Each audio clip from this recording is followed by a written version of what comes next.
오늘 설교의 주제 질문은 이것입니다. 인공지능과 챗GPT는 그렇다면 우리의 교회와 설교에 어떤 변화를 가져오게 되겠는가? 말씀에 큰 기근이 온다는 것입니다.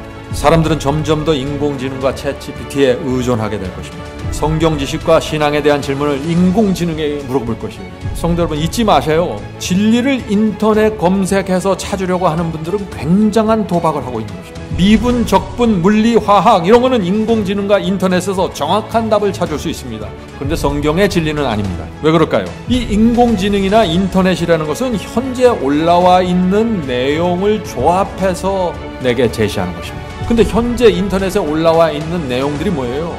전부 거짓들이 많아요. 잘못된 오류들, 거짓 복음, 거짓 예언, 여기에 진리가 조금 섞여 있어요. 그 속에서 들어가서 그런데 사람들이 검색을 해서 진리가 무엇인지 찾으려고 해요. 왜? 교회에서 성경을 가르쳐주지 않으니까. 인터넷에 올라가서 자꾸 공부하는 거예요. 오늘 말씀을 꼭 들어보시기 바랍니다. 성도 여러분, 준비되셨습니까? 생명의 말씀을 분별할 수 있는 준비가 되셨나요? 그렇다면 이 진리를 인공지능이, 인터넷이 양산해내고 있는 이 수많은 거짓법들과 오류들을 어떻게 분별할 수 있을까? 이것을 알고 있어야 된다는 것입니다.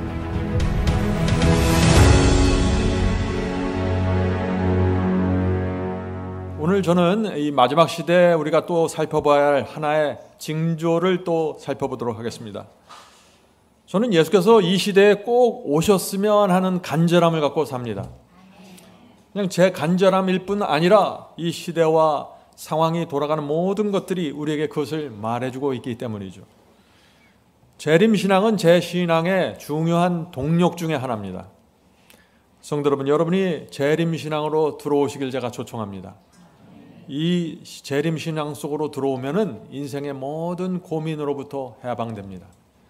예수께서 오시는 것입니다. 우리가 살아있을 때. 여기에 무슨 고민이 있을 수가 있겠습니까? 성도 여러분, 주님은 우리를 사랑하시고 우리를 돌보십니다. 그런데 계속해서 사랑하시고 돌보기만 할까요? 반드시 오십니다. 우리를 하늘로 데려가기 위해서 오시는 것입니다. 그것이 성경의 결론이에요. 그것이 우리가 주님을 믿는 이유입니다. 그래서 우리가 재림신앙으로 들어가야 되는 것입니다. 얼마 전에 제 아주 가까운 후배가 병원에서 폐암 판정을 받았습니다. 그 소식을 전화로 듣는데 눈물이 나오더라고요. 너무나 아끼던 후배였는데 그것을 생각하면 참 제 마음에 통증이 가시지가 않는 것이에요. 며칠 동안. 성도 여러분, 예수께서 빨리 오셔야 됩니다. 예수께서 재림하셔야만 사람들이 이런 고통과 고민과 숙제와 슬픔 속에서 해방될 수 있는 것입니다. 우리 그리스도인은 재림을 기다리는 사람들이어야 되는 것입니다. 예수께서 오시는 발자국 소리가 들려옵니다. 예수께서 오실 때가 되었다는 수많은 징조들이 나타나고 있습니다. 하늘과 땅과 바다에서 홍수, 지진, 전쟁, 전염병 같은 징조들이 나타나고 있는 것입니다. 우리가 지난 시간에 이것을 살펴보았죠? 자, 그렇다면 교회 밖에서 징조들이 지금 분명하게 나타나고 있는데 교회 안에서는 지금 어떤 징조들이 나타나고 있는가? 오늘 그것을 살펴보려고 하는 것입니다. 교회 안에 나타나고 있는 징조. 가장 큰 징조는 말씀의 기근입니다. 가장 큰 징조가 뭐라고요? 말씀의 기근입니다. 아모스 8장 11절 12절 보겠습니다. 주 여호와의 말씀이니라. 보라, 날이 이르니리. 내가 기근을 땅에 보내리니 양식이 없어 주림이 아니요 물이 없어 가람이 아니요 여호와의 말씀을 듣지 못한 기갈이라. 사람이 이 바다에서 저 바다까지 북에서 동까지 비틀거리며 여호와의 말씀을 구하려고 달려 왕래하되 얻지 못하리. 예수께서 오실 때가 가까이 오면 가까이 올수록 사람들이 이 말씀을 찾고 싶어서 생명의 말씀을 구하려고 그렇게 돌아다니는데 얻지 못할 것이라고요. 참 이상하죠. 수많은 설교자들이 있습니다. 누구든지 쉽게 성경을 구할 수가 있습니다. 그런데 어떻게 사람들이 말씀을 얻지 못해서 그렇게 노력하는데 기갈이 들 수 있을까요? 지금 이 아모스의 말씀을 보면 이 바다에서 저 바다로 돌아다니는데, 인터넷을 통해서 온 세상을 뒤지는데 여호와의 말씀을 찾을 수 없다는 것입니다. 성도 여러분, 앞으로 이 말씀의 기근이 점점 더 심해지게 될 것입니다. 예수께서 재림하실 때가 가까이 오면 올수록 요한계시록은 말씀이 사라질 것이라고 말하는 것입니다. 교회는 바벨론이 될 것이고, 그것이 성경의 말씀입니다. 자, 오늘 우리는 다니엘서 예언을 좀 살펴보려고 하는 것입니다. 다니엘서 예언은 마지막 시대에 어떤 일이 일어나는지 분명히 말하고 있습니다. 바이블 칼리지를 공부하신 분들은 이 말씀을 흥미있게 보셨을 것입니다. 다니엘서 12장 4절입니다. 다니엘아, 마지막 때까지 이 말을, 마지막 시대 예언을 간수하고 이 글을 봉함하라. 많은 사람이 빨리 왕래하며 지식이 더하리라. 자, 이것은 천사가 다니엘에게 지금 하는 말씀입니다. 마지막 때까지 이 말을, 내가 너에게 한 이 말, 다니엘서를 잘 간수하고 이 글을 봉함해라 라고 하는 것입니다. 무슨 뜻이에요? 마지막 때가 될 때까지 다니엘서의 의미와 해석이 열리지 않겠다는 것이죠. 그죠? 예, 세상 끝이 되어야만 이 다니엘서의 의미가 해석될 수 있을 것이라고 지금 천사가 말하고 있는 것입니다. 성도 여러분, 천사의 이 말 그대로 예언은 오랫동안 덮여져 왔습니다. 이 정확한 의미를 이해하지 못했습니다. 그런데 지금은 덮여져 있던 예언이 펼쳐져 있다는 것입니다. 왜요? 지금 마지막 때가 되었기 때문이죠. 지금은 말씀입니다. 예수께서 재림하시기 전에 예언이 반드시 열려지고 풀어져야 되는 것입니다. 그렇죠? 구약시대 천사가 다니엘서에게 예언을 줬는데, 다니엘서를 줬는데 예수께서 재림하실 때까지 이게 열리지 않고 풀어지지 않는다면 그 예언이 무슨 의미가 있겠어요? 반드시 풀어지고 열려져야 된다는 것입니다. 하나님께서는 사탄의 이 마지막 기만과 공격으로부터 성도들을 보호하고 인도하기 위해서 이 덮여져 있던 예언을 마지막 때가 되면서 확 풀어주신다는 것입니다. 우리가 지금 그 시대에 살고 있습니다. 바이블 칼리지에서 이 문제, 이 예언을 완전히 열어들고 있는 것입니다. 천사가 말했죠. 마지막 때가 되면 많은 사람이 왕래하며 지식이 더해지겠다고 했습니다. 무슨 뜻인가요? 사람들이 왕래하는 속도가 급속하게 빨라지게 되면 그때가 마지막 때인데, 그때가 되면 지식이 더해질 거라고 지금 말하고 있는 것입니다. 다시 말해서 마지막 때가 되면 사람들의 왕래하는 교통의 속도가 급격하게 빨라지게 될 것이고, 그때가 되면 지식이 폭발적으로 증가하게 될 텐데, 그때부터 말세가 시작될 것이라고요. 이해하시죠? 예. 자, 그럼 질문을 드리죠. 다니엘서 12장 4절, 우리가 방금 읽은 이 성경절, 다니엘서 12장 4절의 예언대로 마지막 때가 되면서 정말 많은 사람들이 빨리 왕래하며 지식이 더해지는 일들이 생겼습니까? 예, 그렇습니다. 하나님의 예언은 정확하게 성취되었습니다. 인류는 에덴 동산 이후 수천 년 동안 걸어다니고 말을 타고 다녔습니다. 그런데 불과 200년이 채 되지 않아서 산업혁명이 일어나면서부터 어떤 일이 생겼어요? 엔진이 나오면서 갑자기 증기기관이 나오고 갑자기 왕래하는 속도가 빨라지기 시작했습니다. 기차가 생기고 자동차가 생기고, 그 다음에 지식이 폭발적으로 증가되는 컴퓨터가 나오기 시작했죠. 그래서 지금은 우주선을 타고 다니게 됐고, 엄청난 정보들이 빛과 같은 속도로 지금 나눠지고 있는 것입니다. 사람들의 유전자를 복사하는 지경까지 왔습니다. 이것은 엄청난 정보의 교환 아니면 있을 수 없는 일이죠. 수천 년 동안 아무런 변화가 없었습니다. 최고로 빠른 속도가 말타기였어요. 그런데 갑자기 과학과 지식이 폭발적으로 폭주하면서 엄청난 변화가 생기는 것입니다. 어떻게 이런 일이 생길 수 있을까요? 성경이 그렇게 될 것이라고 예언했기 때문입니다. 사람이 역사를 만들어가는 것 같지만 하나님께서 역사를 주도적으로 끌고 가시는 것입니다. 성도 여러분, 만일 이 교통과 과학이 구약 시대에 이렇게 폭발적으로 발달되었다면 어떤 일이 생겼을까요? 인간은 이미 자멸했을 것입니다. 공해가 엄청나게 늘어나고, 원자폭탄이 생기고, 유전자 조작이 일어나고, 지구온난화가 생겨서 예수께서 초림하시기도 전에 자멸하고 말았을 것입니다. 그러나 하나님께서 당신의 지혜대로, 정해진 순서대로, 정해진 기간대로 역사를 운영해 오시면서 마지막 때가 되면서 크게 두 가지를 내놓는 것입니다. 그게 뭐예요? 첫째, 덮여져 있던 다니엘서와 요한계시록의 예언이 열리게 되면서 예언의 지식이 크게 나타납니다.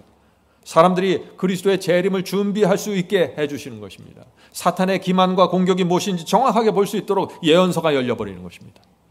둘째, 말세가 되면서 교통과 과학이 급속도로 발달하게 되는 것입니다. 오늘 두 번째 문제를 좀 살펴보려고 하는 것입니다.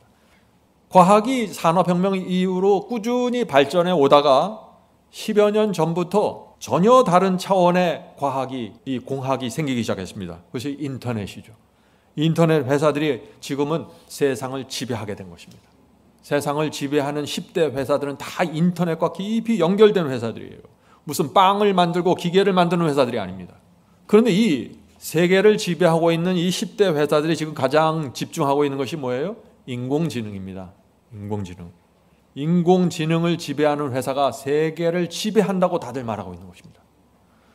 자, 그런데 작년 말에 무엇이 나왔어요?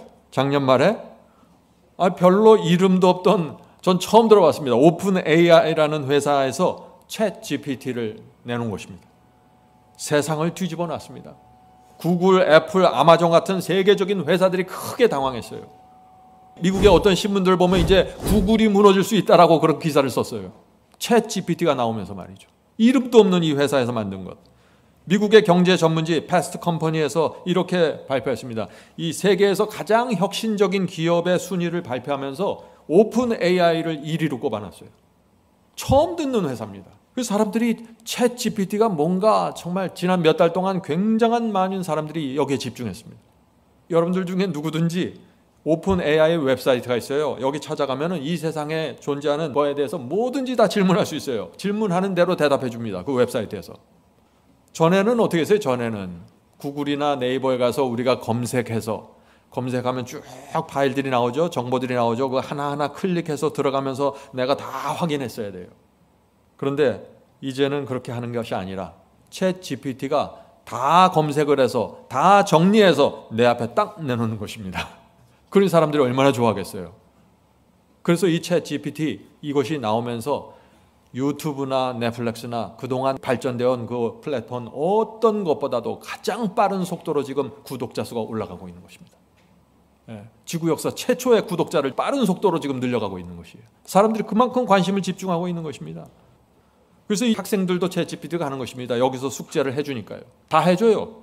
논문도 써달라면 써줍니다. 어려운 컴퓨터 코딩도 해달라면 해줘요. 여기서 이 챗 GPT가 다 해줘요. 이 챗 GPT가 그래서 어떻게 됐어요? 미국 의사 시험에도 합격했어요. 이미 너무 똑똑해요. 미국 변호사 시험도 합격했어요. 챗 GPT가 이렇게 똑똑하고 스마트하다 보니까 어떤 이야기가 나올까요? 앞으로 5년 동안 일자리가 1,400만 개가 사라질 수 있다고 경고하고 있는 것입니다. 수많은 업종들이 사라진다는 것입니다. 이 챗 GPT의 이 엄청난 능력으로 일을 처리해 주니까 어떻게 돼요? 학생들은 고민이 생긴 것입니다. 내가 앞으로 무슨 전공을 해야 될까? 챗 GPT하고 경쟁해야 돼요, 사람이. 이 미래가 너무나 불확실해졌습니다. 갑자기 몇 달 사이에 말이죠. 가장 두려운 것은 이 챗 GPT가 이제 처음 나온 버전이라는 것입니다. 시작 단계예요. 계속해서 버전이 업그레이드 되겠죠? 앞으로 계속해서 업그레이드 버전이 나올 때마다 더 놀라운 능력으로 이제 진화되어 나간다는 것입니다. 어떤 외국의 어떤 작가가 이 챗 GPT에게 자신이 쓴 책 내용을 설명해 주었습니다. 챗 GPT에게 자신이 쓴 책에 내가 이런 책을 썼다 하고 다 입력을 해줬어요. 그리고 나서 내가 이 책을 세계적인 베스트셀러로 만들고 싶은데 네가 이 책을 소개하는 멋진 글을 써달라 하고 부탁을 했어요. 그랬더니 이 챗 GPT가 상상할 수도 없는 너무 재미있는 소개글을 써줬대요. 그리고 이 작가가 너무 만족하는 것입니다. 그래서 이 작가의 마음속에 또 하나의 생각이 나서 이번에는 소개글을 다시 한번 써달라. 이번에는 글을 써주는데 작년에 퓰리처 상을 받은, 이 퓰리처 상은 기자들, 신문 기자들이 받는 상입니다. 퓰리처 상을 받은 영국의 어떤 기자가 쓰는 글 스타일대로 써달라. 이렇게 부탁을 했어요. 그랬더니 3초도 안 돼서 딱 써놓는 거예요. 근데 이 사람이 읽어보니까 너무 잘 썼어요. 자기가 상상하는 이상으로 써주는 거예요. 그 작가가 이렇게 말했습니다. 내 인생에서 이런 인공지능을 만날 줄 상상도 하지 못했습니다. 앞으로 수십 년이 지나야만 가능하다고 생각했던 인공지능이 지금 내 눈앞에 나타났습니다. 성도 여러분, 이 챗 GPT는 앞으로 인류를 위해 좋은 일을 할 수 있을 것입니다. 새로운 일거리를 또 만들어내겠죠? 그런데 동시에 이 챗 GPT의 위험성에 대해서 사람들이 계속해서 경고하는 것입니다. 여러분들 신문에서 많이 보셨을 것이에요. 하버드 대학의 한 교수가 챗 GPT에 대해서 이렇게 경고를 했습니다. 조금 길지만 제가 다 읽어드리도록 하겠습니다. 챗 GPT는 산업혁명과 비교할 정도의 놀라운 혁명입니다. 이것을 알면 알수록 머리카락이 쭈뼛하게 서는 두려움을 느끼게 됩니다. 챗 GPT는 인간과 자연스럽게 대화를 이어나갈 수 있습니다. 챗 GPT는 학생들에게 강의하고 숙제를 내주고 평가할 수 있습니다. 5년 안에 대학의 3분의 1이 위축될 것이고 혹은 파산될 것입니다. 챗 GPT가 두려운 것은 지금도 이미 매우 똑똑한데 앞으로 계속해서 발전할 것이라는 점입니다. 지난주에 나는 오픈 AI 회사의 웹사이트에서 챗 GPT에게 이런 요구를 했습니다. 자, 지금 하버드 대학 교수가 챗 GPT에게 요구를 한 것입니다. 킹 제임스 성경과 중국의 도덕경을 결합한 형태로 인생의 법칙과 질서에 대한 에세이를 쓰되 내가 쓰는 글의 스타일로 써달라라고 정말 어려운 요구를 했다 하는 것입니다. 킹 제임스 성경과 중국의 도덕경을 섞어서 새로운 철학을 만들어 달라는 요구를 한 것입니다.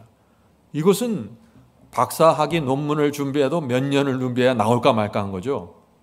놀라운 것은 정말 내가 쓴 것처럼 내 스타일로 글을 썼다는 사실입니다. 글은 문법적으로 완벽했고 철학적으로도 인상적이었습니다. 나는 챗 GPT에게 또 다른 요구를 했습니다. 자, 또 다른 요구. 도교의 윤리적 도덕과 성경의 산상수훈이 갖고 있는 공통점에 대한 글을 써달라. 하버드 대학 교수가 챗 GPT에게 요구하는 하나하나가 엄청난 논문의 주제들이에요. 챗 GPT는 이번에도 3초 만에 완벽하게 제가 준 과제를 해냈습니다. 정말 기가 막혔습니다. 이 하버드 대학 교수의 눈에 만족할 만한 수준의 글이 나왔다는 거예요. 3초 안에. 자, 계속해서 읽겠습니다. 테슬라 전기자동차 회사에서 일하는 한 엔지니어가 챗 GPT에게 이런 질문을 했습니다. 나는 테슬라의 최고 책임자인 일론 머스크를 위해서 일하고 있는데 내가 엔지니어로서 꼭 갖추어야 할 10가지 주요 항목을 알려줘. 그리고 내가 개발하고 있는 컴퓨터 프로그램 코딩을 작성해줘. 부탁해. 이것도 어려운 문제죠. 일론 머스크가 무엇을 요구하는지 알아갖고 그거 그대로 너는 일론 머스크 밑에서 먹고 살려면 이 10가지 자질을 갖춰야 돼. 딱 주는 거예요. 챗 GPT가 이번에도 3초 만에 만족할 만한 답변을 주었습니다. 미국의 한 영화 제작자는 챗 GPT에게 이런 요구를 했습니다. 9억 달러 규모의 헐리우드 영화 시나리오를 만들어서 그 영화에 출연할 배우들을 선택해줘. 챗 GPT가 3초 만에 영화의 줄거리, 인물, 특징을 다 써주었습니다. 이런 것들은 챗 GPT가 지금 할 수 있는 것이에요. 지금 현재 할 수 있는 것입니다. 내년에 챗 GPT 새로운 버전이 나오면 어떤 일이 생길까요? 마음을 잘 준비해야 합니다. 지금 이 하버드 대학 교수의 글을 제가 읽고 있는 중이에요. 제가 설교하는 거 아닙니다. 지금보다 훨씬 더 똑똑해질 것입니다. 지금까지의 구글은 이미 존재하는 컨텐츠를 찾아주는 역할을 했는데 챗 GPT는 기존의 정보들을 모아서 새로운 컨텐츠를 만들어줍니다. 내가 요구하는 분위기의 그림도 만들어주고 소설도 써줍니다. 앞으로 1년 안에 놀라운 일이 생길 것입니다. 단단히 마음을 준비해야 합니다. 테슬라 자동차를 개발한 일론 머스크는 인공지능을 지배하는 사람이 세계를 통제할 것이다라고 했습니다. 제가 잘 아는 인공지능 개발자는 이렇게 말했습니다. 앞으로 챗 GPT 전용 컴퓨터 칩이 나올 텐데 그것이 그 칩이 개발돼서 나오면 영화까지 한순간에 만들 것이라고. 성도 여러분, 이 대학 교수의 말이 얼마나 현실화될지 저는 모르겠지만 정말 지금까지 나온 것만 해도 우리를 기절시킬 만큼 놀랍죠. 챗 GPT가 앞으로 우리에게 어떤 영향을 미칠까요? 이것을 선한 사람이 사용하면 선한 결과가 나올 것이고 악한 사람이 이용하면 엄청난 악을 행할 수 있게 될 것입니다. 그래서 테슬라의 개발자 일론 머스크, 또 애플의 공동 창업자 스티브 위즈니악, 그리고 많은 전문가들이 큰 위기를 느끼면서 이렇게 말하는 것입니다. 앞으로 인공지능 개발을 6개월 동안 중단해야 된다. 지금 당장 중단해야 된다는 것입니다. 인류에게 심각한 위험을 미칠 수 있다. 위험 관리를 확신할 수 있을 때까지 개발이 진행되어야 한다. 자, 우리가 확실히 이것을 관리하고 위험으로부터 우리를 보호할 수 있을 때까지는 잠깐 멈추고 그 후에 진행하자, 이런 제안을 했다는 것이죠. 챗 GPT, 여러분들이 뉴스에서 미디어에서 봤겠지만 상상 이상입니다. 좀 계속해서 보죠. 몇 주 전에 뉴욕 타임즈에서 놀라운 기사가 나왔습니다. 제가 지난 설교에서 한번 말씀드린 기사입니다. 인공지능 개념을 처음으로 개발했던, 구글에서 개발했던 제프리 힌튼 박사가 구글 회사에서 사표를 냈다고 얘기했죠. 사표를 냈어요, 이분이. 자기가 개발했는데. 왜요? 왜 그랬을까요? 이렇게 자기가 사표 낸 이유를 말하는 것입니다. 처음에는 AI, 인공지능이 사람보다 더 똑똑해질 수 있는 시점이 멀었다고 생각했다. 30년 내지 50년 또는 그것보다 더 멀다고 생각했다. 그러나 이제 분명히 나는 더 이상 그렇게 생각하지 않는다. 인공지능은 매우 빠르게 발전하며 인간을 위협하는 시기가 다가오고 있다. 어쩌면 AI 시스템에서 일어나는 일이 실제 사람의 뇌에서 일어나는 일보다 훨씬 나은 경우가 있다. 미국의 빅테크 기업들이 AI를 발전시키면서 위험이 증가되고 있다. 지금부터 5년 전 인공지능과 지금 현재의 인공지능의 차이를 봐라. 무섭다. AI가 생성한 가짜 사진과 동영상, 글들이 인터넷을 넘쳐나고 있으며 사람들은 점점 더 무엇이 진실인지 알 수 없게 될 것이다. 인공지능은 사람이 하고 있는 고된 작업과 직업을 빼앗고 있는데 앞으로 더 많은 것을 빼앗을 수 있다. 사람을 죽이는 킬러 로봇이 현실이 되는 날이 두렵다. 악한 사람들이 인공지능을 사용하는 것을 어떻게 막을 수 있을지 모르겠다. 핵무기는 국가가 제어하고 관리할 수 있지만 인공지능을 개발하는 수많은 회사들과 개인들을 관리할 수가 없다. 인공지능은 핵폭탄보다 무섭다. 얼마나 양심의 가책이 되겠습니까?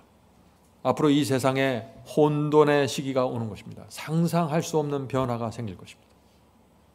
오늘 제가 말씀드리려고 하는 것은 그것이 아니라 이제부터 제가 말씀드리고 하자는 포인트입니다. 자, 오늘 설교의 주제 질문은 이것입니다. 인공지능과 챗GPT는 그렇다면 우리의 교회와 설교에 어떤 변화를 가져오게 되겠는가? 말씀에 큰 기근이 온다는 것입니다. 사람들은 점점 더 인공지능과 챗GPT에 의존하게 될 것입니다. 성경 지식과 신앙에 대한 질문을 인공지능에 물어볼 것이에요. 성도 여러분, 미국에서 테슬라 자동차를 타는 사람들이 자율주행을 의지하잖아요. 처음에 테슬라 자동차를 사면은 이 운전대에서 손을 못 떼요. 불안해서. 근데 한참 타고 가다 보면 뭘 알아요? 이 친구가 나보다 더 똑똑하네. 이 테슬라가 나보다 더 운전을 잘하네. 이렇게 생각이 되는 것입니다. 그래서 운전대를 놔버리는 거예요. 인공지능과 챗GPT가 나보다 훨씬 더 똑똑하고 훨씬 더 효율적이라는 것을 느끼는 순간 챗GPT에 의존해버리는 것입니다. 지금 그것을 두려워하는 것이에요. 그래서 성도 여러분, 잊지 마세요. 진리를 인터넷 검색해서 찾으려고 하는 분들은 굉장한 도박을 하고 있는 것입니다. 이걸 이해해야 돼요. 미분, 적분, 물리, 화학 이런 거는 인공지능과 인터넷에서 정확한 답을 찾을 수 있습니다. 그런데 성경의 진리는 아닙니다. 왜 그럴까요? 이 인공지능이나 인터넷이라는 것은 현재 올라와 있는 내용을 조합해서 내게 제시하는 것입니다. 근데 현재 인터넷에 올라와 있는 내용들이 뭐예요? 전부 거짓들이 많아요. 잘못된 오류들, 거짓 복음, 거짓 예언, 여기에 진리가 조금 섞여 있어요. 그 속에서 들어가서 그런데 사람들이 검색을 해서 진리가 무엇인지 찾으려고 해요. 왜? 교회에서 성경을 가르쳐주지 않으니까. 인터넷에 올라가서 자꾸 공부하는 거예요. 성도 여러분, 앞으로 목사들과 신학생들이 인공지능과 챗GPT에 대해서 굉장한 유혹을 느끼게 될 것입니다. 왜 그래요? 이것을 이용해서 설교를 만들면 너무나 쉽기 때문이죠. 새로운 신앙 체계가 이 속에서 막 만들어지는 것입니다.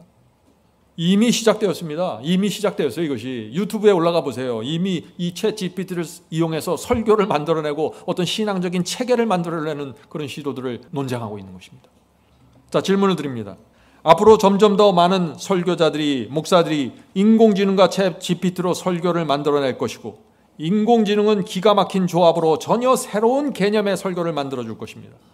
이렇게 될 때 교인들이 생명의 말씀, 주께서 주신 생명의 말씀을 정확하게 분간해낼 수 있을까요? 하는 질문입니다. 분별하지 못할 것입니다. 교회는 점점 더 깊은 혼돈으로 들어가게 될 것이고, 그렇게 할 때 아모스 선지자의 이 예언이 정확하게 성취되는 것입니다.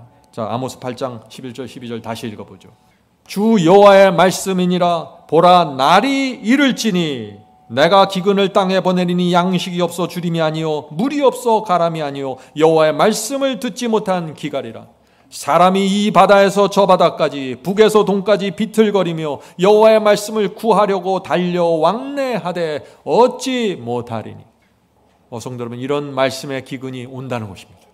인터넷을 통하여, 인공지능을 통하여 온 세상을 돌아다녀도 여호와의 말씀을 잡지 못할 것입니다. 말씀의 기근이 와서 지금 교회와 신앙이 메말라서 쩍쩍 갈라지고 있는 것입니다. 사탄은 이 인공지능을 통해서 14만 4천 마지막 세대가 준비되지 못하게 막을 것입니다. 혼돈 속으로 사람들을 넣어버릴 것이에요.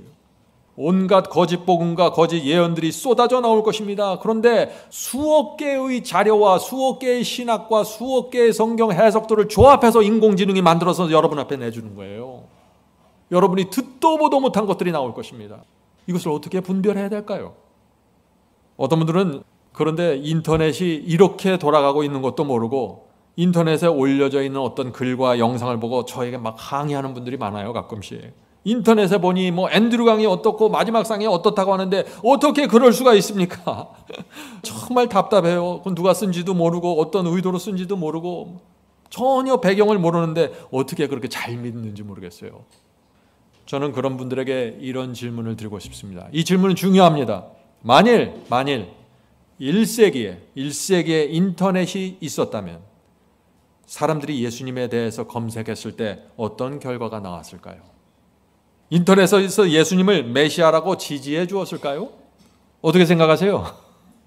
아니죠. 그 당시에 나사렛 예수 검색했으면은 이단의 괴수라고 딱 나왔을 거예요. 왜 그렇게 나올까요? 그 당시 인터넷이 있었다면 그 당시 대부분의 사람들이 나사렛 예수는 취급도 하지 않았어요. 유대교회에서 수많은 글들이 인터넷에 올라갔을 텐데 그들은 나사렛 예수를 메시아라고 믿는 사람들이 아니었어요. 그래서 그 당시에 인터넷을 검색하는 사람들은 다 기만당하는 것입니다. 그래서 예수께서 십자가에 매달릴 수밖에 없었던 것이죠. 이해가 되시나요? 인터넷에서 진리를 찾으려고 하면 큰 실수하게 됩니다. 성도 여러분, 매 시대마다 진리는 검은 보자기 위에 뒤집어져 있었습니다. 그것이 사탄이 하는 일이에요. 진리를 정확하게 보지 못하게 막아놓는 것입니다. 제가 다시 질문 드립니다. 다시. 이 질문은 중요합니다. 만약 16세기에 인터넷이 있어서 그 시대 사람들이 마틴 루터와 종교 개혁자들에 대해서 온라인에서 검색했다면 어떤 답변이 나왔을까요? 여러분들 이제 아시겠죠? 마틴 루터와 종교 개혁자들은 이단이다. 이런 대답이 나왔을 것이에요. 왜요? 그 당시에 대부분의 사람들은 종교 개혁이 하나님께서 일으키신 이 종교 개혁 운동을 이해하지 못했어요. 이것이 무엇인지 몰랐어요. 그 당시에 기득권자들의 말만 들었을 것입니다. 성도 여러분, 지금도 마찬가지입니다. 인터넷에 올라가 보세요. 진화론이 온통 지배하고 있습니다. 성경의 복음과 예언에 충돌하는 이상한 가르침들이 인터넷을 채우고 있어요. 인공지능과 챗 GPT는 어떻게 해요? 지금 인터넷에 올려져 있는 수억 개의 글과 설교들을 이용해서, 신학들을 이용해서 설교를 3초 안에 만들어줍니다. 인공지능과 챗 GPT는요, 여러분들이 놀랍고 아름다운 설교를 줄 것이에요. 그러나 섞인 복음을 줄 것입니다. 섞인 복음을 아름답게 자유자재로 만들어줘요. 내가 요구하는 대로. 엄청난 미혹이 일어날 것입니다. 수많은 사람들이 거기서 놀라운 것을 갖고 유튜브에, 인터넷에 올리면서 사람들의 주의를 끌어가려고 할 것입니다. 성도 여러분, 준비되셨습니까? 생명의 말씀을 분별할 수 있는 준비가 되셨나요? 그렇다면 우리가 이제 오늘 말씀의 결론으로 들어가야죠. 그렇다면 이 진리를 인공지능이, 인터넷이 양산해내고 있는 이 수많은 거짓 복음들과 오류들을 어떻게 분별할 수 있을까? 이것을 알고 있어야 된다는 것입니다. 바이블 칼리지 오시면 다 분별할 수 있어요. 그러나 제가 이 시간에 단순하게 말씀드리겠습니다. 기준점은 1세기의 사도들이 전했던 승리의 복음입니다. 1세기에 전했던, 예수님과 1세기에 살고 있었던 그 제자들이 그 당시에 전했던 그들의 복음과 그들의 가르침이 기준점이에요. 아무리 아름답게 들려도, 아무리 황홀하게 들려도 여기서 벗어나면 거짓입니다. 그래서 우리가 또 한 가지 이 질문을 우리가 또 던져야 됩니다. 중요한 질문입니다. 1세기의 사도들이 전한 복음과 오늘날 존재하는 이 가짜 복음들 사이에 근본적인 차이가 무엇일까요? 하는 질문입니다. 1세기의 그 진짜 복음과 원래의 복음과 오늘날 존재하는 이 수많은 이상한 복음들 사이에 존재하는 근본적인 차이가 무엇인가? 가짜 복음은요, 인간의 본성에 초점을 맞춥니다. 무슨 얘기냐면 우리는 이렇게 타락한 본성을 갖고 있습니다. 우리는 이런 죄인들입니다. 우리는 이렇게 연약합니다. 이것을 계속해서 강조해줘요. 왜 이 가짜 복음들이 왜 우리의 타고난, 인간의 타고난 본성과 연약함을 그렇게 강조할까요? 그래야만 내 불순종과 내 죄에 대한 핑계가 생기는 것이에요. 나는 이렇게 타고났으니까, 나는 이렇게 연약하니까, 나는 이렇게 살 수밖에 없습니다 하는 완벽한 합리화가 이루어지는 것입니다. 그래서 사람들이 그런 복음을 좋아하는 것이에요. 그래서 가짜 복음은 이런 식으로 설교합니다. 우리 모두 죄인으로 태어나니까 죄를 짓는 것이 당연합니다. 우리는 죄와 세상을 이길 수 없습니다. 우리는 연약하기 때문에 하나님의 말씀과 계명에 순종할 수 없습니다. 이것이 생명의 말씀입니까? 아니잖아요. 사복음을 살펴보세요. 예수께서 이런 식으로 말씀하신 적이 단 한 번도 없습니다. 제자들이 전한 복음은 승리의 복음이었습니다. 성도 여러분, 이 제자들이, 사도들이 복음을 전할 때 그러면 무엇을 강조했을까요? 가짜 복음은 우리의 본성과 우리의 타고난 본성과 우리의 연약함을 강조합니다. 그렇다면 제자들이 예수님께서 전하신 그 원래의 복음은 무엇을 강조할까요? 하는 질문입니다. 정확하게 알아야 되죠. 그들은 한결같이 하나님의 능력과 성령의 능력을 강조했습니다. 그들은 인간의 본성이 또 연약함을 보지 않고 하나님의 능력을 높였어요. 십자가의 거룩한 은혜를 높였습니다. 그래서 죄를 이기는 능력, 유혹을 물리치는 능력, 세상을 이기는 능력, 이 하나님의 은혜와 능력을 받으라는 초청이 1세기 복음의 핵심이었던 것입니다. 성도 여러분, 우리가 이 1세기의 승리의 복음을 정확하게 이해해야 될까요? 정확하게 이해해야 됩니다. 자, 그래서 지금부터 우리가 그렇다면 이 사복음서와 신약 성경에서 지금 복음을 어떻게 설명하고 있는지 성경절로 직접 확인해 보도록 하겠습니다. 고린도전서 15장 57절입니다. 우리 주 예수 그리스도로 말미암아 우리에게 이김을 주시는 하나님께 감사하노니. 이것이 1세기의 복음입니다. 우리가 믿는 하나님은 어떤 하나님이에요? 우리에게 이김을 주시는 하나님이라는 것입니다. 1세기의 복음은 하나님께서 우리에게 승리를 주신다는 복음입니다. 하나님의 능력과 십자가의 은혜가 우리를 승리하게 한다. 두 번째 성경절 보겠습니다. 요한일서 5장 4절입니다. 요한일서 5장 4절. 무릇 하나님께로부터 난 자마다 세상을 이기느니라. 세상을 이기는 승리는 이것이니 우리의 믿음이니라. 이것이 1세기의 복음입니다. 인공지능에서 챗GPT에서 어떤 아름다운 글을 쏟아낸다고 할지라도 이 말씀과 충돌되는 것은 다 버리세요. 거짓입니다. 하나님께로 난 자들이 승리하는 것입니다. 세상을 이기는 복음. 참, 이것이 초대교회에서 전파한 복음이에요. 이것이 2000년이 지나가면서 다 무너져 버린 것입니다.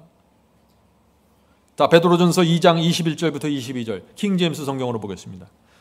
그리스도께서는 우리를 위하여 고난을 당하심으로 우리에게 모본을 남기사 너희가 자신의 발자취를 따라오게 하셨느니라.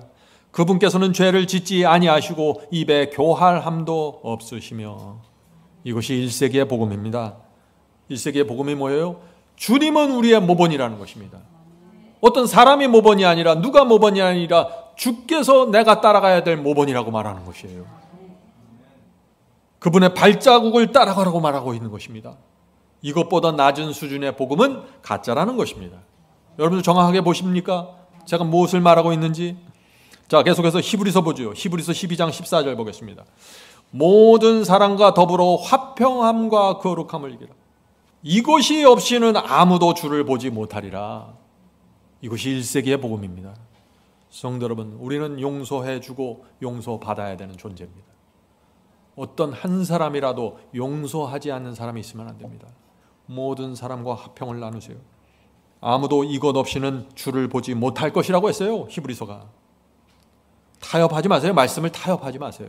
정확하게 이 12 제자들과 예수께서 하신 그 말씀 그대로 들어가야 됩니다. 골로새서 4장 12절입니다. 그가 항상 너희를 위하여 애써 기도하며 너희로 하나님의 모든 뜻 가운데서 완전하고 확신 있게 서기를 구하나니. 성도 여러분, 하나님의 모든 뜻 가운데서 완전하게 확신 있게 서라고 지금 골로새서가 말하고 있습니다. 완전하고 확신 있게 선다는 것이 뭐예요? 하나님께서 주신 빚대로 순종하라는 것입니다. 하나님께서 하나를 주시면 하나를 믿고 신뢰하고 순종하라는 것입니다. 그런 성도들에게 성령께서 그 마음에 확신을 주신다는 것입니다. 성도 여러분, 주께서 인도하시는 대로 따라가세요. 내가 이것저것 골라내면서 뷔페 식당에 가서 음식 먹는 식으로 하는 거 아닙니다. 우리는 생명수를 마시는 것입니다. 골라내지 마세요. 고린도후서 7장 1절입니다. 그런즉 사랑하는 자들아, 이 약속을 가진 우리가 하나님을 두려워하는 가운데서 거룩함을 완전히 이루어 육과 영의 온갖 더러운 것에서 자신을 깨끗하게 하자. 이것이 1세기의 복음입니다. 이 세상 더러운 곳에서 자신을 깨끗하게 지켜야 합니다. 성령께서 우리 마음에 알려주십니다. 염려하지 마세요. 그것은 더러운 것이야. 손대지 마. 이렇게 알려주실 때 버리라는 것입니다. 그것이 성경이 말하는 승리의 복음입니다. 유다서 24절 보겠습니다. 킹제임스 성경으로 읽겠습니다. 이제 능히 너희를 보호하사 넘어지지 안니하게 하시고. 성도 여러분, 우리가 믿는 하나님이 어떤 하나님이세요? 승리를 주시는 하나님이세요. 하나님께서는 우리를 보호하셔서 넘어지지 않게 붙잡아 주시는 하나님이세요. 하나님은 그냥 사랑 주시고 은혜만 주시고 우리가 넘어지는 거, 구덩이에 빠지는 거 그냥 내버려 두고 못 본 척하는 분 아니에요. 이제 능히 너희를 보호하사 넘어지지 아니하게 하시고 넘치는 기쁨으로 자신의 영광이 있는 곳 앞에 흠없이 너희를 제시하는 분. 이것이 우리가 믿는 하나님입니다. 성도 여러분, 하나님께서 우리를 용서하실 뿐 아니라 우리를 붙잡아 주시고 보호해 주시는 분입니다. 사탄이 공격해서 들어올 때 하나님을 의지하는 성도들은 하나님의 보호와 지켜내심을 받는다는 것입니다. 이것이 1세기의 복음입니다. 이것이 아니면 가짜입니다. 디모데후서 4장 18절입니다. 주께서 나를 모든 악한 일에서 건져내시고, 주께서 나를 몇 가지에서 건져내세요? 몇 가지 악에서? 모든 악한 일에서 건져내시고 또 그의 천국에 들어가도록 구원하시리니. 모든 악에서 구원하셔서 천국에 넣겠다는 거예요. 10가지 중에 반 이상만 해갖고 반타작 해갖고 7가지만 내가 건져주고 나머지 3개는 갖고 들어가, 이렇게 하지 않으신다는 거예요. 1세기의 복음이 무엇인지 잘 보셔야 됩니다. 그래야 허탄한 데를 보지 않게 돼요. 성령께서 그것이 죄다, 우리 양심 속에 그것이 불순종이다, 그것은 더러운 생각이야, 그것은 왜곡된 감정이야, 이렇게 성령께서 호소하실 때 그것을 붙잡고 따라가십시오.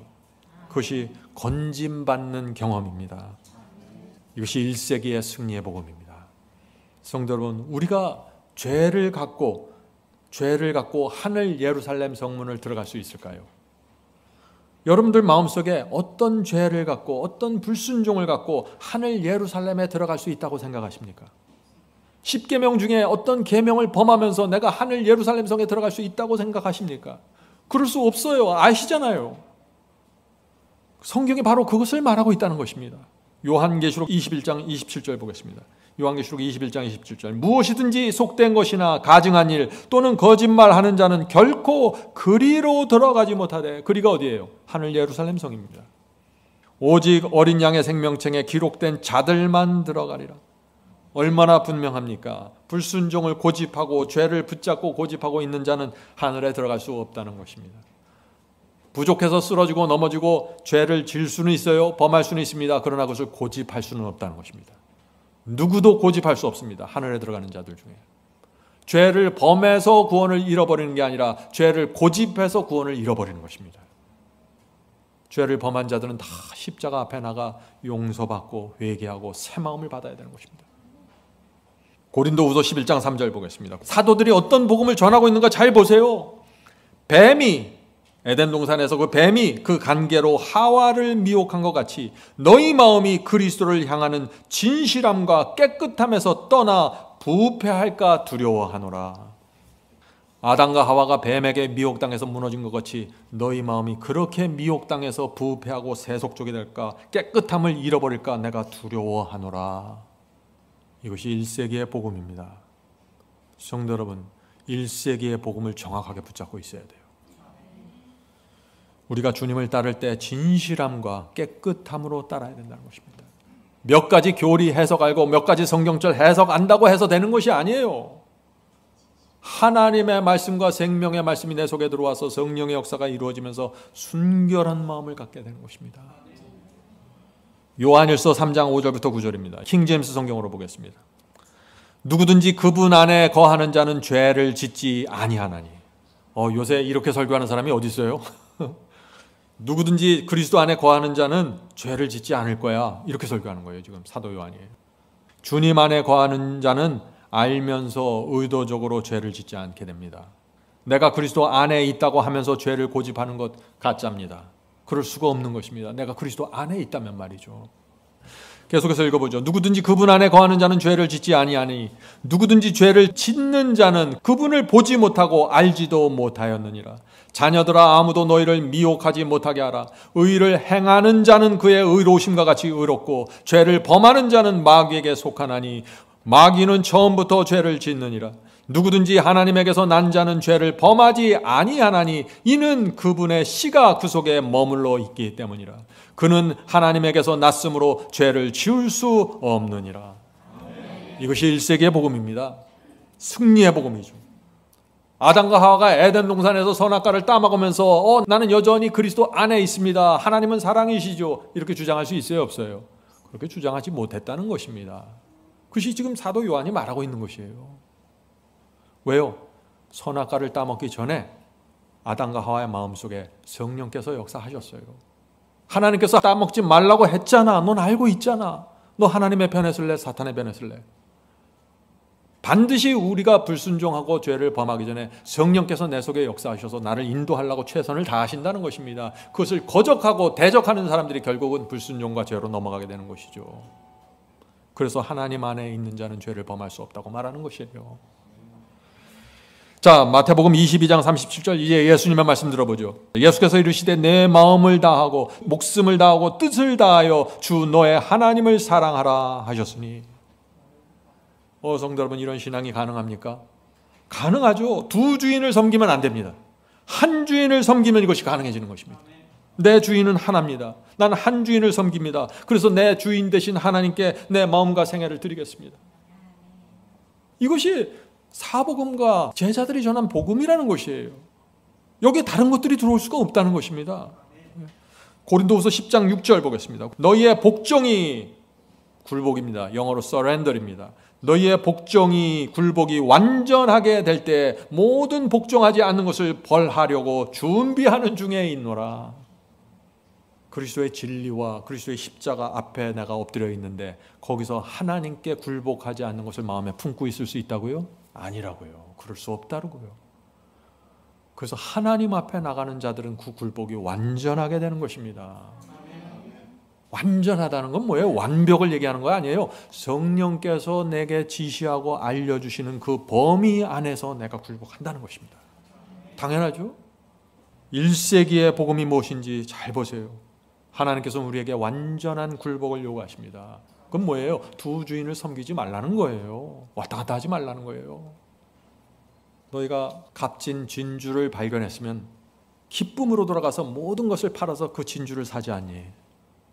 그렇게 하나님께 모든 것을 바치라는 것입니다.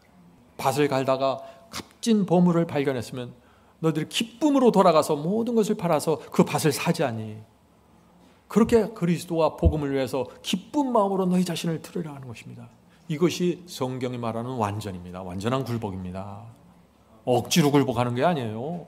그 진주의 가치를 받기 때문에, 그 밭의 가치를 받기 때문에 기쁨으로 돌아가서 내 자신을 드리는 것입니다. 이건 율법주의가 아니에요. 이것은 충성이고 감사입니다. 요한복음 14장 15절에서 그래서 예수께서 이 유명한 말씀을 하시는 것입니다. 너희가 나를 사랑하면 나의 계명을 지키리라. 문제는 사랑입니다. 문제는 감사입니다. 우리가 주를 사랑하고 주께 감사하면 주께서 주시는 계명을 감사한 마음으로 기쁜 마음으로 순종하게 된다는 것입니다. 그래서 순종은 사랑에서 감사에서 나오는 열매입니다. 이걸 억지로 하는 거 아니에요. 그래서 예수께서 이런 말씀까지 하실 수 있는 거예요. 마태복음 19장 29절입니다. 내 이름을 위하여 집이나 형제나 자매나 부모나 자식이나 전토를 벌인 자마다 여러 배를 받고 또 영생을 상속하리라. 나를 위하여 너희들이 이렇게 살면은 영생을 받을 거예요. 하나님과 사탄의 전쟁입니다. 성도 여러분, 주께서 우리에게 주신 복음이 무엇인지 정확하게 보세요. 제가 간절히 부탁드립니다. 여기서 흔들리면 무너집니다. 지금 우리가 깨어나야 할 때예요. 제가 이 챗 GPT를 처음 보았을 때 처음에는 신기했어요. 와, 이런 게 나올 수가 있나? 그러나 잠깐 지나가니까 두려운 마음이 생겼습니다. 왜요? 예수님의 이 말씀이 생각났어요. 마가복음 13장 5절입니다. 예수께서 이렇게 말씀하셨잖아요. 너희가 사람의 미혹을 받지 않도록 조심하라. 인공지능과 챗 GPT는요, 사람처럼 대화해요. 사람처럼, 사람과 대화를 합니다. 대화하는데 진실과 거짓을 섞어서 줘버려요. 왜냐하면 이 챗 GPT 인공지능은 자기가 만들어내는 것이 아니라 기존에 인터넷에 깔려있는 정보들을 모아서 가져오는 거기 때문에 이것이 진실인지 거짓인지는 판단하지 않아요. 그냥 조합을 할 뿐이에요. 복음에 대해서 물어보면은 승리의 복음이 아닌 다른 이상한 복음을 줄 수 있다는 것입니다. 얼마든지 줄 수 있죠. 지금 인터넷에 올라가는 것 대부분은 승리의 복음이 아니니까 말이죠. 그래서 위험한 것입니다. 성도 여러분, 우리가 어떻게 생명의 말씀을 분별할 수 있을까요? 누가 분별하게 될까요? 마지막 시대 여자의 남은 자손이 그것을 분별하는 것입니다. 요한은 중요한 말씀을 주었습니다. 사도 요한은 요한일서 4장 6절입니다. 요한일서 4장 6절. 분별하는 말씀. 우리는 하나님께 속하였나니, 첫째, 우리 마음이 하나님께 속해야 됩니다. 우리가 진심으로 주님을 따라야 됩니다. 우리는 하나님께 속하였으니 하나님을 아는 자는 우리의 말을 듣고. 무슨 얘기예요? 정말 하나님께 속하고 하나님을 아는 사람들은 우리의 말을 듣는다. 12 제자가 사도들이 전하는 말을 듣는다는 것입니다. 1세기의 복음을 듣는다는 것입니다. 하나님께 속하지 아니한 자는 우리의 말을 듣지 아니하나니 진리의 영과 미혹의 영을 이로써 아느니라. 분명한 기준점이 제시됐죠? 우리의 말을 들으면은 우리 편이고 우리의 말을 안 들으면은 사탄의 편이야. 이렇게 얘기하는 거예요, 사도 요한이 지금. 근데 우리의 말이라는 게 뭐예요? 1세기에 전파된 복음을 얘기하는 거예요. 1세기에 전한 예수님의 말씀과 복음을 얘기하는 것이에요. 거기서 흔들리고 그것을 받지 않는 자들은 하나님의 편이 아니야. 그렇게 말하는 것입니다. 진리의 영과 미혹의 영을 구분하는 기준, 사도 요한이 분명히 말씀드렸잖아요. 우리 교회 성도님들은 대부분 바이블 칼리지를 통해서 오셔서 이 승리의 복음이 뭔지는 아십니다. 또 1세기의 사도들이 전한 그 복음과 예언이 무엇인지 정확하게 아실 것입니다. 그러나 오늘날 많은 사람들이 이 1세기의 복음, 이 승리의 복음과 1세기의 예언을 이해하지 못하는 것입니다. 그런 분들은 꼭 바이블 칼리지에 오셔서 이번 기회에 공부해 보시길 바랍니다. 바이블 칼리지에 대한 안내 영상이 마련되어 있죠. 여러분들 주변 친구들에게 좀 나눠서 바이블 칼리지에 꼭 들어올 수 있도록 해주시면 감사하겠습니다. 자, 이제 말씀을 마치겠습니다. 마지막 때가 되면서 다니엘서에 놀라운 예언이 성취되었습니다. 오늘 우리가 그 말씀을 살펴보았죠. 그 말씀을 다시 한번 읽겠습니다. 다니엘서 12장 4절. 다니엘아, 마지막 때까지 이 말을 간수하고 이 글을 다니엘서 예언을 봉함하라. 많은 사람이 빨리 왕래하며 지식이 더하리라. 다니엘서는 지난 수천 년 동안 봉함되어 있었습니다. 이것을 해석할 수 없었어요. 그런데 말세가 되면서 이 예언이 공개되기 시작한 것입니다. 그래서 종교 개혁자들이 이 예언을 통해서 적그리스도가 누구인지 정확하게 지목하고 발견했던 것이죠. 다니엘서의 예언대로 많은 사람이 빨리 왕래하게 되었고 지식이 놀라운 속도로 증가하게 되었습니다. 그리고 이제는 인공지능과 챗 GPT까지 나왔어요. 전 세계 온라인에 깔려져 있는 교리들과 해석들을 짜집기 해서 거짓 복음과 거짓 예언을 순간적으로 만들어내 버리는 것입니다. 말씀에 엄청난 기근이 시작된 것입니다. 인공지능과 챗 GPT에서 진리를 찾으려고 하는 사람들이 있다면 미혹당하게 될 것입니다. 설득당하게 될 것입니다. 그 기계들이 챗 GPT가 만들어내는 재밌고 감동적인 설교에 당하게 될 것입니다. 결국에는. 성도 여러분, 누가 살아남게 될까요? 1세기의 복음, 1세기의 승리의 복음이 무엇인지 알고 경험하는 사람들입니다. 승리가 무엇인지 아는 사람들입니다. 칭의와 성화의 경험이 무엇인지 아는 사람들이에요. 그들이 생명의 말씀을 붙잡고 14만 4천으로 준비돼서 마지막 환란으로 들어가게 될 것입니다. 성령께서 우리를 이 1세기의 복음으로 인도해 주시길 간절히 바랍니다.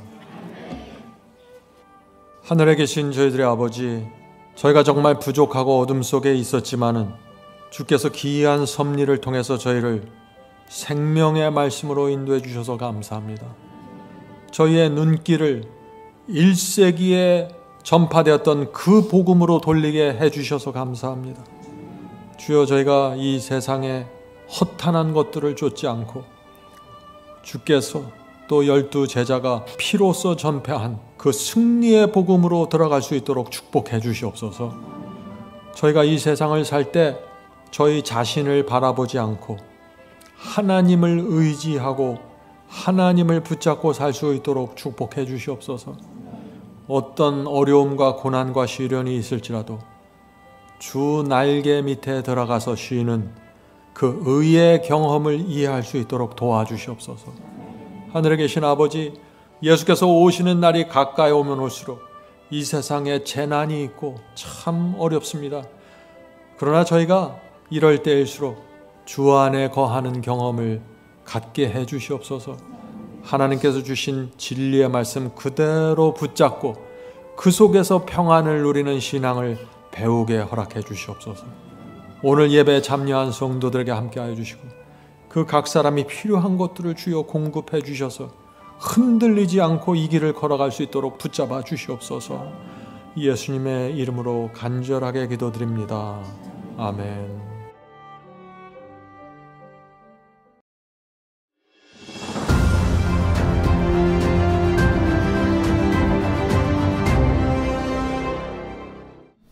안녕하십니까. 온라인 성경 공부방을 소개합니다. 온라인 성경 공부방 바이블 칼리지는 한 번 시작하면 다음 강의가 기다려지는 아주 매력있는 성경 연구 과정입니다. 바이블 칼리지는 이런 성도들을 위해서 준비되었습니다. 나는 성경을 여러 번 읽었지만 그 의미를 이해할 수 없습니다. 교회를 오래 다녔지만 성경을 너무나 모릅니다. 바쁜 틈을 내서 성경 공부 모임을 찾지만 별 도움이 안 되고 지루합니다. 성경을 체계적으로 공부하고 싶은데 그런 곳을 찾지 못했습니다. 신앙을 오래 했는데 거듭남과 성화 그리고 참된 구원의 경험이 무엇인지 아직 잘 모르겠습니다. 요한계시록 예언을 공부하고 싶은데 알기 쉽게 가르치는 곳을 찾지 못했습니다. 이런 분들은 바이블 칼리지로 오시기 바랍니다. 바이블 칼리지는 전 과목이 온라인으로 진행됩니다. 핸드폰으로 공부하기 원하는 분들은 스마트폰에서 마지막 사명 앱을 검색하여 앱을 다운받으시면 공부하실 수 있습니다. 오늘부터 공부하실 수 있습니다. 바이블 칼리지의 공부는 2단계만 거치면 곧바로 시작할 수 있습니다. 첫째, 본 영상의 댓글 상단에 있는 바이블 칼리지 링크를 클릭하면 등록 페이지가 나옵니다. 자, 둘째, 그 등록 페이지로 가시면은 거기서 아이디와 비밀번호를 정하시고 그 하단에 있는 등록하기를 클릭하면 곧바로 공부를 시작할 수 있습니다. 오늘 공부를 시작할 수 있습니다. 성도 여러분, 이번 기회에 바이블 칼리지에 오셔서 성경을 이해하고 성경을 공부하는 그리스도인이 되시기를 간절히 바랍니다. 성령께서 여러분을 하나님의 말씀으로 인도해 주시기를 제가 간절히 기도드립니다.